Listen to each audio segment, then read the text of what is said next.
Descrive il suo percorso personale e professionale per diventare un imprenditore di successo nel settore delle biotecnologie. Sì, ok, la mia formazione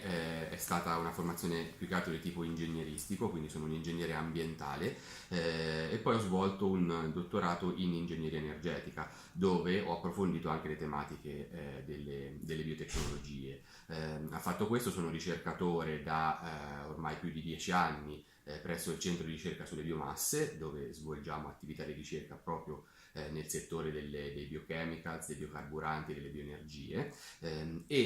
da un'idea sia mia che dei miei colleghi è nato la società spin-off che abbiamo chiamato BioViridis che opera proprio nel settore delle biotecnologie, delle biotecnologie innovative, dei biocarburanti, delle bioraffinerie con diciamo, particolare attenzione nella produzione di prodotti in sostituzione dei prodotti fossili. Ok, come è nata la sua impresa? Che ostacoli ha trovato all'inizio e che sfide sta affrontando oggi? Sì, allora, l'impresa è nata abbastanza giovane, è nata un anno e mezzo fa circa, è uno spin-off universitario, quindi è una società a tutti gli effetti SRL, ma che nasce all'interno dell'università e diciamo in stretta sinergia proprio con l'università.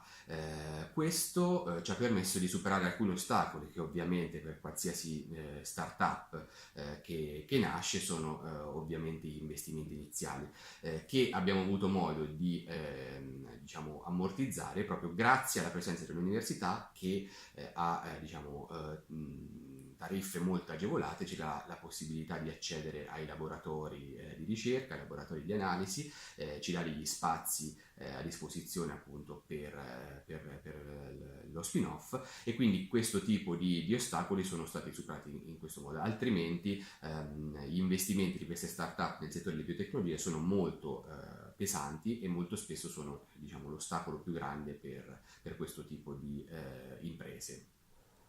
Che cambiamenti dovrebbero avvenire in Italia per promuovere l'imprenditoria nelle biotecnologie? Allora, l'imprenditoria nelle biotecnologie può essere aiutata ovviamente da interventi di tipo legislativo. Sono i biocarburanti, i biochemical, sono tutti bioprodotti che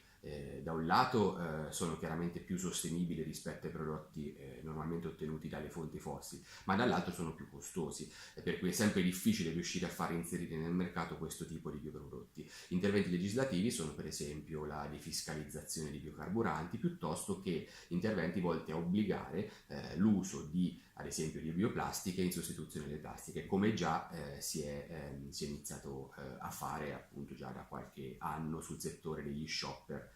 biodegradabili. Quali sono le competenze chiave per sviluppare un business di successo in questo settore? Allora, le competenze chiave sono, diciamo, la creazione di competenze trasversali, quindi parliamo di settori in cui non si può parlare soltanto diciamo, di esperienza nel settore della chimica o esperienza nel settore della biotecnologia, bisogna formare un team di competenze complementari che possa in qualche modo affrontare tutte quelle che sono le sfide di questi settori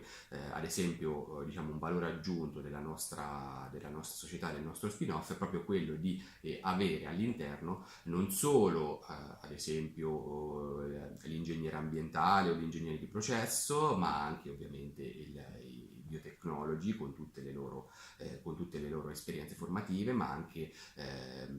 chimici, anche agronomi, perché sono appunto attività che richiedono tutte queste competenze che devono lavorare in sinergia.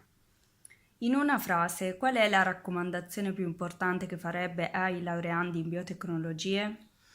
Quella che faccio a tutti i miei studenti, cioè di allargare le proprie esperienze facendo, e ci sono le possibilità facendo un'esperienza all'estero, che permetta da un lato ovviamente di fortificare la lingua inglese che è fondamentale, ma anche dall'altro quella di diciamo, prendere anche coscienza di quelli che sono i modi di lavorare degli altri paesi, lavorare in gruppo con altri ricercatori di altri paesi e quindi allargare un po' i propri orizzonti.